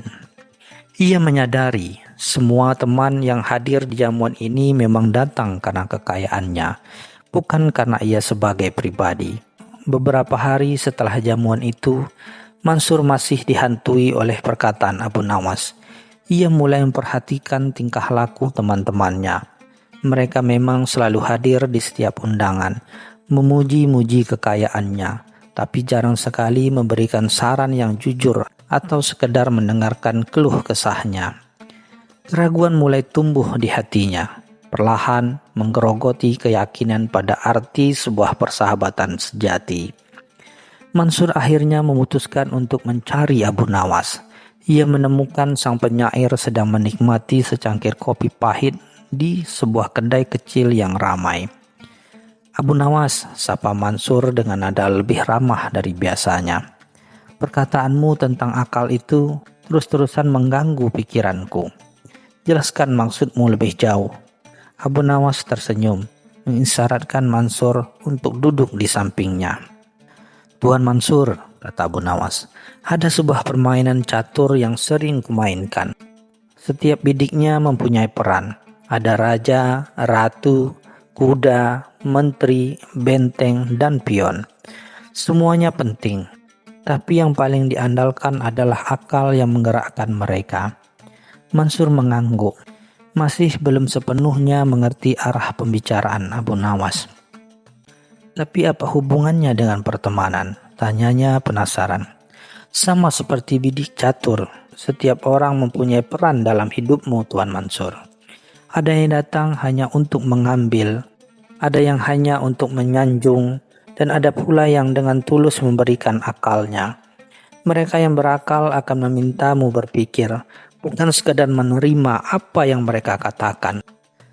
Mereka tak takut mengatakan kebenaran, bahkan jika itu menyakitkan. Itulah teman sejati, yang berteman karena akal, bukan karena dinar." Mansur mulai memahami. Ia teringat bagaimana teman-temannya selalu memuji setiap keputusannya, bahkan saat ia tahu itu keliru. Ia tak pernah mendengar kritik yang membangun, hanya pujian kosong yang memekakkan telinga. Ia merasa seperti seorang raja yang dikelilingi oleh para penjilat. Jadi bagaimana aku bisa menemukan teman yang berteman karena akalku? Tanya Mansur dengan nada putus asa. Abu Nawas tersenyum simpul. Mudah saja Tuan Mansur. Besok malam adakan jamuan lagi. Tapi kali ini jangan memamerkan kekayaanmu. Jangan berjanji apapun. Cukup katakan bahwa Anda sedang menghadapi masalah besar dan Anda butuh saran yang jujur dari mereka. Lihat siapa yang datang dan siapa yang pergi. Mansur merenung sejenak. Wajahnya menunjukkan perjuangan batin yang hebat. Ia tak pernah membayangkan hidup tanpa memamerkan kekayaannya. Malam berikutnya, di kediaman Mansur yang megah, suasananya jauh berbeda dari jamuan sebelumnya. Cahaya lilin remang-remang, hidangan sederhana, dan yang paling mencolok, kursi-kursi kosong yang berjejer rapi. Hanya segelintir orang yang datang. Beberapa di antara adalah tetangga dekat yang sederhana. Dan tentu saja Abu Nawas.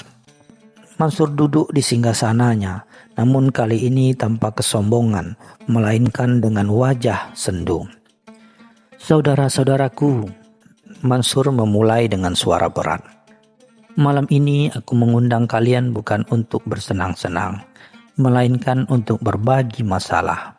Usahaku sedang lesu dan aku khawatir akan kehilangan segalanya. Para hadirin yang tersisa saling pandang. Beberapa melihat cemas, yang lain ragu-ragu.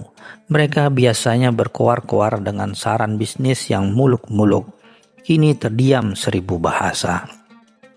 Seorang pedagang tua, Karim, yang selama ini jarang bicara, akhirnya angkat bicara. Tuan Mansur, katanya pelan. Anda terlalu boros dalam memamerkan kekayaan. Daripada menggelar jamuan mewah ini, mengapa tidak berinvestasi pada gudang penyimpanan yang lebih baik atau mencari pemasok kain sutra yang lebih murah? Saran itu menusuk, namun Mansur justru merasa lega. Itu adalah kritik yang membangun, sesuatu yang langka ia dengar. Abu Nawas hanya mengangguk setuju. Matanya berbinar melihat perubahan pada Mansur. Satu persatu orang-orang tersisa mulai memberikan saran jujur mereka. Bahkan ada yang menawarkan bantuan kecil sesuai kemampuan mereka.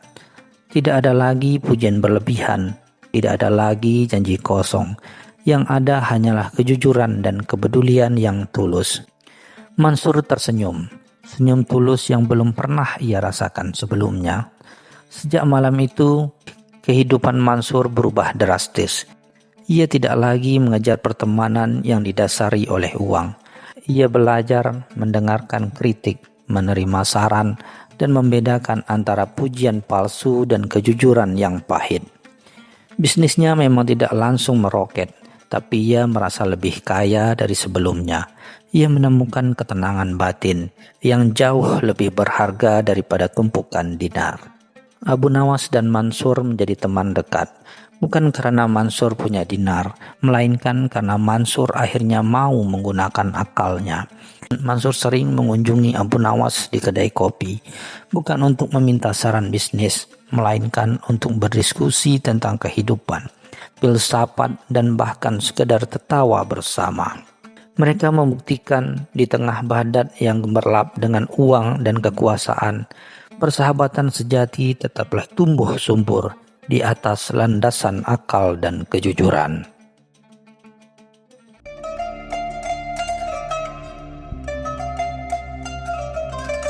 Cerita selanjutnya.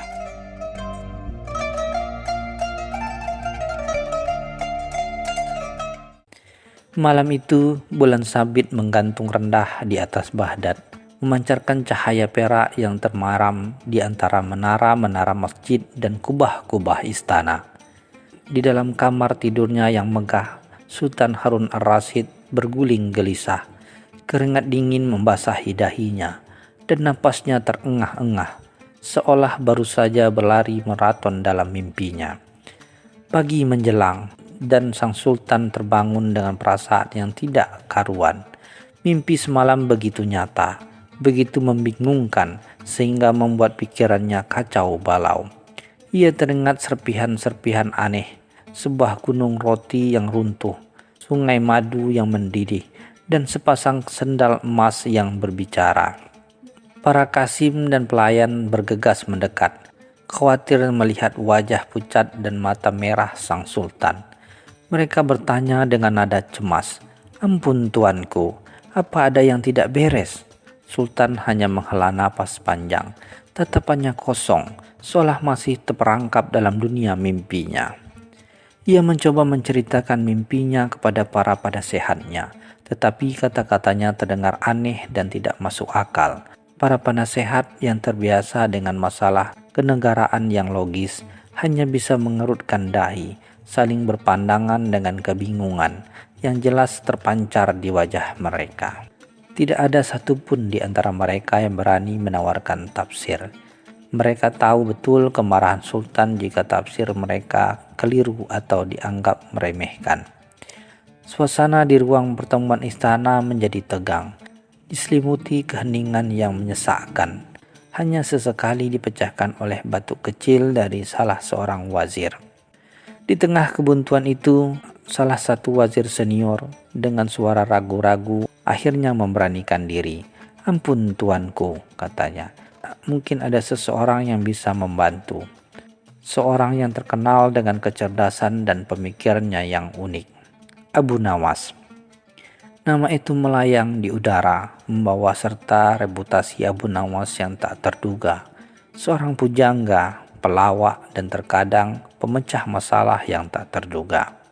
Kabar tentang kegelisahan sultan dan mimpinya yang aneh segera menyebar ke seluruh Baghdad, sampai akhirnya tiba di telinga Abu Nawas. Ia sedang menikmati secangkir kopi Arab di warung kopi langganannya, ditemani beberapa teman yang asik mendengarkan kisah-kisah lucunya. Mendengar nama sultan, Abu Nawas hanya tersenyum tipis, seolah sudah menduga apa yang akan terjadi. Tidak lama kemudian, seorang pengawal istana bergegas datang. Napasnya terengah-engah dengan perintah mendadak dari sultan. "Abu Nawas, Anda dipanggil menghadap sultan segera. Beliau membutuhkan bantuan Anda untuk menafsirkan mimpi anehnya." Abu Nawas mengangguk pelan, tanpa menunjukkan ekspresi terkejut sedikit pun. Para teman Abu Nawas saling berpandangan, antara takjub dan sedikit khawatir. Mereka tahu betul bagaimana sultan bisa menjadi sangat temperamental jika permintaannya tidak dipenuhi. Namun, Abu Nawas dengan santai menghabiskan kopinya, seolah tidak ada beban di pundaknya. Ia kemudian bangkit, merapikan jubahnya yang sudah usang, dan mengikuti pengawal istana dengan langkah tenang. Sepanjang perjalanan menuju istana, ia tidak banyak berbicara. Hanya sesekali tersenyum pada keramaian pasar yang mereka lewati, seolah sedang merangkai teka-teki dalam benaknya. Setibanya di gerbang istana, Abu Nawas disambut oleh para wazir yang wajahnya masih terlihat muram dan penuh kekhawatiran. Mereka memandangnya dengan campuran harapan dan keraguan. Bagaimana mungkin seorang pelawak dan penyair bisa menyelesaikan masalah yang membuat para cendekiawan istana pusing tujuh keliling? Tanpa basa-basi, Abu Nawas dibawa langsung ke hadapan sultan, yang duduk di singgasananya dengan wajah lelah dan gelisah. Sultan menatap Abu Nawas dengan tatapan menyelidik, berharap ada secercah harapan dari pria yang terkenal dengan akal cerdiknya itu. Sultan Harun ar-Rasyid dengan suara berat yang dipenuhi kelelahan mulai menceritakan mimpinya kepada Abu Nawas. "Dengarkan Abu Nawas," katanya, "mimpiku sungguh aneh. Aku melihat sebuah gunung roti yang besar, namun tiba-tiba runtuh dan semua orang berebut mengambilnya, tetapi tidak ada satupun yang kenyang." Abu Nawas mendengarkan dengan seksama, sesekali mengangguk-ngangguk. Sultan melanjutkan, "Kemudian ada sungai madu yang jernih, tiba-tiba mendidih dan mengeluarkan asap tebal. Semua hewan kehausan, tapi tak ada yang bisa meminumnya." Para wazir yang berada di ruangan itu saling berpandangan. Beberapa di antara mereka hampir tertawa dengan keanehan mimpi sultan, namun segera menahannya. "Dan yang paling aneh," kata sultan, matanya membelalak. Adalah sepasang sandal emas yang mengambang di udara, dan tiba-tiba sandal itu berbicara. Mereka saling berdebat tentang siapa yang lebih berhak dihormati. Sultan mengakhiri ceritanya dengan helahan napas panjang, menatap Abu Nawas dengan tatapan penuh harap. Suasana hening. Para wazir menahan napas, menunggu reaksi Abu Nawas. Mereka membayangkan Abu Nawas akan mengerutkan dahi, menggaruk kepala, atau bahkan tertawa terbahak-bahak. Namun Abu Nawas hanya diam. Pandangannya lurus ke depan, seolah sedang melihat sesuatu yang tak terlihat oleh orang lain. Setelah beberapa saat hening, Abu Nawas tiba-tiba tersenyum tipis. Sultan dan para wazir merasa sedikit lega, tetapi sekaligus penasaran. "Ampun tuanku," kata Abu Nawas dengan suara tenang. "Mimpi Anda memang luar biasa dan penuh makna. Izinkan hamba berpikir sejenak."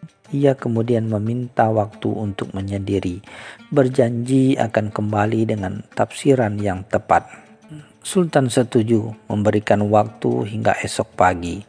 Abu Nawas kemudian meninggalkan istana, kembali ke rumahnya dengan senyum misterius di bibirnya, meninggalkan para wazir yang masih teruyung-uyung oleh kebingungan dan rasa ingin tahu yang membara. Malam itu Abu Nawas tidak tidur.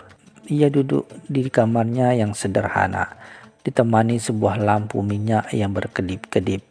Otaknya bekerja keras memutar setiap detail mimpi Sultan. Ia tidak mencari tafsiran dalam buku-buku lama atau ramalan bintang. Ia mencari jawabannya dalam pengamatannya terhadap kehidupan sehari-hari, terhadap sifat manusia, dan terhadap kondisi Baghdad. Ia memikirkan gunung roti yang runtuh. Apakah itu simbol kelaparan di tengah kelimpahan? Sungai madu yang mendidih. Apakah itu tentang kekayaan yang tidak bisa dinikmati? Sendal emas yang berbicara. Apakah ini tentang kesombongan dan perdebatan tak berarti?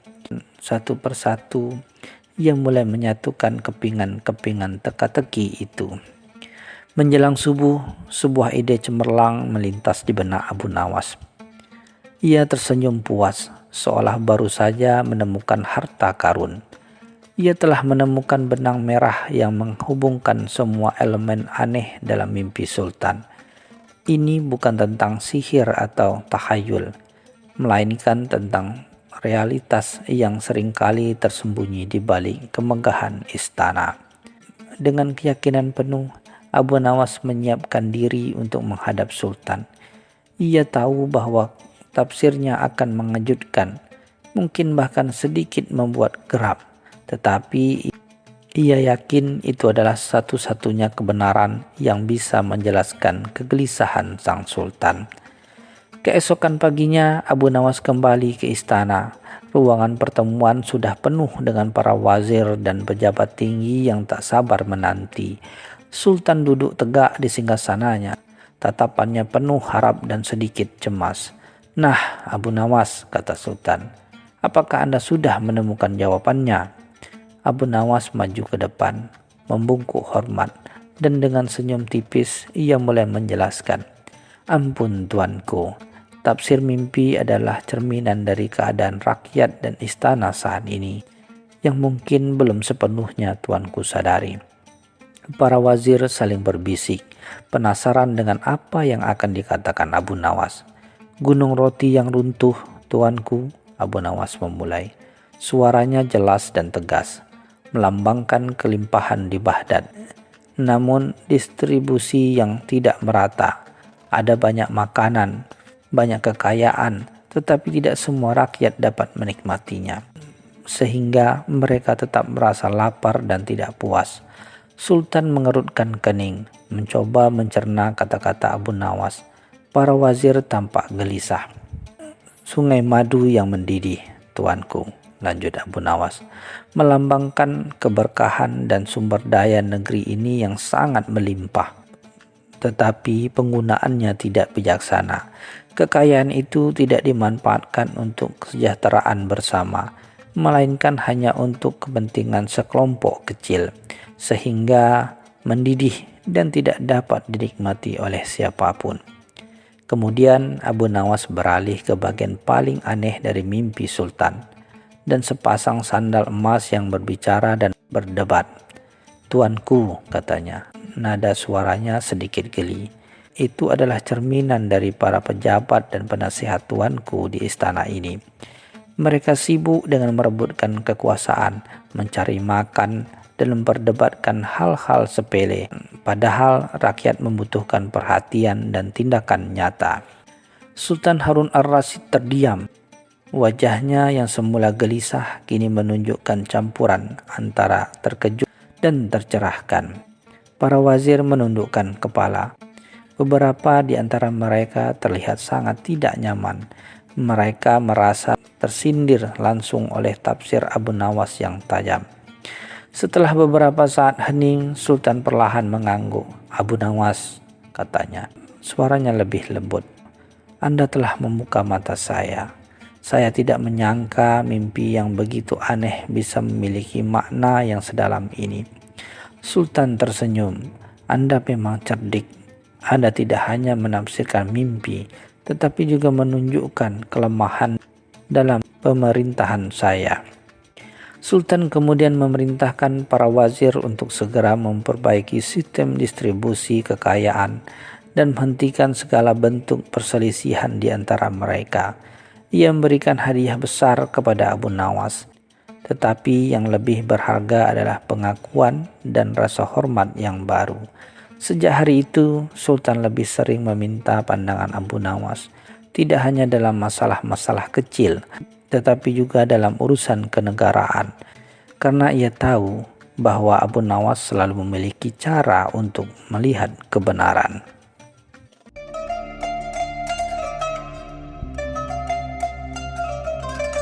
Cerita selanjutnya.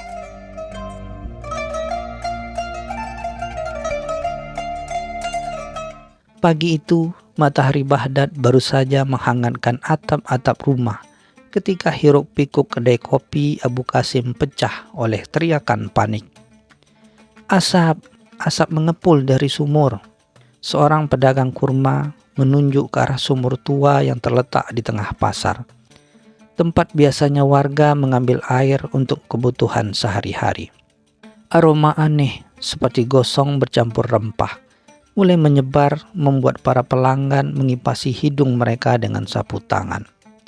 Kabar asap dari sumur segera menyebar bagai api di atas jerami kering. Kerumunan warga berkumpul, saling berbisik dan berspekulasi. Beberapa orang tua mencoba mengintip ke dalam sumur, sementara yang lain sibuk memanggil pemadam kebakaran kota yang sebenarnya hanyalah sekelompok pemuda berotot dengan ember-ember air. Ketegangan memuncak karena sumur itu adalah sumber air utama bagi banyak keluarga di sekitar pasar. Tak lama kemudian, sebuah suara lantang memecah keriuhan. "Minggir, minggir, kalian orang-orang bodoh." Abu Jahil, seorang saudagar kaya dan angkuh yang selalu merasa paling pintar, menerobos kerumunan dengan jubah sutra mengkilapnya. Ia melambaikan tongkatnya dengan pongah, menganggap remeh kepanikan warga. "Ini jelas sekali," serunya, menunjuk ke arah sumur. "Ada asap, pasti ada api. Sumur ini pasti terbakar." Abu Jahil segera memerintahkan anak buahnya untuk mengambil lebih banyak air. Ia bahkan menyuruh mereka mengosongkan persediaan air minum dari toko-toko yang terdekat. Ini adalah tugas mulia yang hanya bisa dipimpin oleh orang berakal seperti saya. Warga yang bingung dan takut hanya bisa menurut, sibuk menuruni tangga sumur untuk mencoba melihat sumber air. Di tengah kekacauan itu, Abu Nawas muncul dengan langkah tenang, ditemani keledainya yang setia. Ia tak terburu-buru seperti yang lain, melainkan memperhatikan setiap detail dengan mata berbinar penuh rasa ingin tahu. Abu Nawas mengamati asap yang mengepul, bau yang aneh, dan kepanikan yang berlebihan. Ia tahu bahwa terkadang yang terlihat mata belum tentu kebenaran yang sesungguhnya. Ia mendekati sumur, menyeringai melihat Abu Jahil yang sibuk berteriak dan mengatur orang-orang seperti seorang panglima perang. Abu Nawas mendekatkan hidungnya ke bibir sumur, menghirup aroma aneh itu dalam-dalam. Ada sesuatu yang tidak cocok. Bau itu bukan bau kayu terbakar atau minyak yang menyala. Ia lalu menyusun teka-teki di dalam benaknya. Sebuah ide cemerlang perlahan terbentuk. Abu Nawas melangkah maju, memotong teriakan Abu Jahil. "Wahai Tuan Abu Jahil yang bijaksana." Sapaan dengan suara tenang namun penuh makna. "Saya rasa ada yang keliru dengan kesimpulan Anda." Abu Jahil terdiam, menatap Abu Nawas dengan tatapan meremehkan. "Apa katamu, si tukang lelucon? Kau ingin mengatakan bahwa aku salah? Asap adalah bukti mutlak adanya api." "Jika memang ada api, Tuan," balas Abu Nawas sambil tersenyum tipis, "mengapa tidak ada panas? Mengapa tidak ada bara? Dan mengapa bau ini lebih mirip bau kambing yang baru dicukur?" Kerumunan mulai berbisik, menyadari keanehan yang diungkap Abu Nawas. Abu Jahil yang terkejut dengan pertanyaan itu gugup mencari jawaban. Tanpa menunggu jawaban Abu Jahil, Abu Nawas meminta beberapa pemuda untuk menuruni sumur dengan hati-hati. Ia menginstruksikan mereka untuk tidak membawa air, melainkan mencari tahu sumber asap tersebut. Abu Jahil mencemooh, "Dasar bodoh. Kau menyuruh mereka mendekati api tanpa air. Kau ingin membakar mereka hidup-hidup." Namun warga mulai percaya pada Abu Nawas. Berapa saat kemudian terdengar teriakan dari dalam sumur. "Abu Nawas, Abu Nawas, kami menemukan sesuatu. Ini bukan api." Dengan susah payah para pemuda mengangkat sebuah karung goni besar yang basah dan mengeluarkan bau yang sangat menyengat. Ketika karung itu terbuka, terlihatlah gundukan besar, kotoran kambing basah yang baru saja dicukur dan dibuang sembarangan ke dalam sumur. Seluruh pasar terdiam. Bau busuk kotoran kambing langsung menyeruak, jauh lebih menyengat daripada asap sebelumnya. Wajah Abu Jahil memerah padam, antara marah dan malu. Ia mencoba menutupi hidungnya, tetapi baunya terlalu kuat. "Apa ini? Ini bukan api. Ini menjijikkan," pikirnya, kehilangan semua wibawanya. Abu Nawas tersenyum lebar. "Benar sekali, Tuan Abu Jahil. Ini bukan api, ini adalah kotoran kambing. Seorang pasti membuang limbah ini ke dalam sumur, dan karena reaksi kimia tertentu dengan air, hasilkan asap dan bau aneh ini.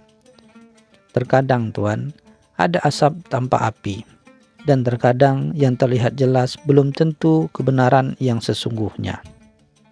Kerumunan warga meledak dalam tawa, menertawakan kebodohan Abu Jahil yang baru saja dipertontonkan. Wajah Abu Jahil benar-benar merah padam. Ia merasa sangat malu di hadapan seluruh warga Baghdad yang tadi pagi ia pimpin dengan congkak. Cemooh dan tawariuh membahana di seluruh pasar. Ia mencoba melarikan diri, namun kakinya terasa lemas. Seluruh investasinya dalam memberi air untuk memadamkan api yang sebenarnya adalah kotoran kambing kini terasa sia-sia dan konyol. Abu Jahil membayangkan bagaimana ia akan menjadi bahan olok-olok di seluruh Baghdad selama berminggu-minggu ke depan. Ia, seorang saudagar kaya raya yang terkenal angkuh, kini harus menanggung malu karena sumur terbakar yang ternyata adalah tumpukan kotoran. Pelajaran ini memang pahit baginya, tetapi ia harus menerimanya mentah-mentah. Abu Nawas mendekati Abu Jahil yang masih terpaku. "Tuan Abu Jahil," katanya dengan nada yang tidak mengejek, namun penuh kebijaksanaan. "Janganlah setiap asap Anda anggap api. Tidak semua yang terlihat mencurigakan itu berbahaya. Terkadang sesuatu yang sederhana bisa menjadi penyebab kebingungan besar. Penting untuk menyelidiki, bukan langsung menyimpulkan. Dan pelajaran penting," lanjut Abu Nawas sambil menatap Abu Jahil dengan senyum ramah, "adalah jangan terlalu cepat meremehkan orang lain. Terkadang orang yang paling tidak terduga bisa melihat kebenaran yang tersembunyi. Sementara mereka yang merasa paling pintar justru bisa terperangkap dalam kesimpulan yang keliru. Kata-kata Abu Nawas itu meskipun halus menusuk tepat ke ulu hati Abu Jahil. Kisah tentang api di sumur yang ternyata adalah kotoran kambing menyebar luas di seluruh Baghdad. Kisah itu menjadi pengingat bagi banyak orang bahwa tidak semua yang terlihat aneh itu berbahaya dan tidak semua yang sombong itu benar.